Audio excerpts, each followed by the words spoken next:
संसार का हर मनुष्य चाहता है कि वह जीवन में सफल हो, उसे अपने कार्यों में कभी असफलता का मुंह न देखना पड़े। इसके लिए एक और उद्देश्य या लक्ष्य का निर्धारण और उसे पूरा करने हेतु कृत संकल्प होने के साथ कार्य के बीच कष्टों कठिनाइयों का आना स्वाभाविक है। जो व्यक्ति आगत कष्टों को सहन कर लेता है वह बाद में आराम पाता है। एक मूर्तिकार एक पत्थर के टुकड़े को तराश कर उसे एक सुंदर मूर्ति का रूप दे रहा था। छेनी हथौड़ी की चोट सह रहा पत्थर मूर्तिकार से बोला, बस और नहीं सहा जाता, छोड़ दो मुझे, चले जाओ यहाँ से। मूर्तिकार ने समझाया, अधीर मत हो, मैं तुम्हें भगवान बना रहा हूँ।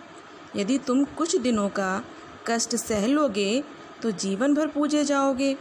लोग दूर दूर से तुम्हारे दर्शन करने आएंगे। पुजारी दिन रात तुम्हारी देखभाल करेंगे, तुम्हारी सेवा में लगे रहेंगे।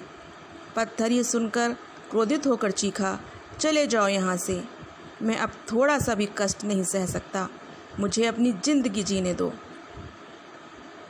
मूर्तिकार ने फिर समझाया, यदि आज तुम अपना आराम देखोगे तो बाद में बहुत पछताना पड़ेगा।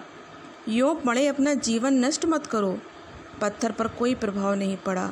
वह जोर से चिल्लाया, जाते हो या नहीं? मूर्तिकार उसे छोड़कर आगे बढ़ गया। उसने एक दूसरा पत्थर उठाया और छेनी हथौड़ी की चोट से उसे तराशने लगा। उस पत्थर ने कष्ट चुपचाप सहा और कुछ ही दिनों में एक सुंदर मूर्ति बन गया। वह भगवान की मूर्ति के रूप में विराजमान हो गया। मंदिर में एक और पत्थर लाकर रख दिया जो नारियल तोड़ने के काम आता था। वह वही पत्थर था जो मूर्तिकार की बात न मानकर वहीं आराम से पड़ा था। अब वह अत्यंत दुखी था और मन ही मन पछता रहा था।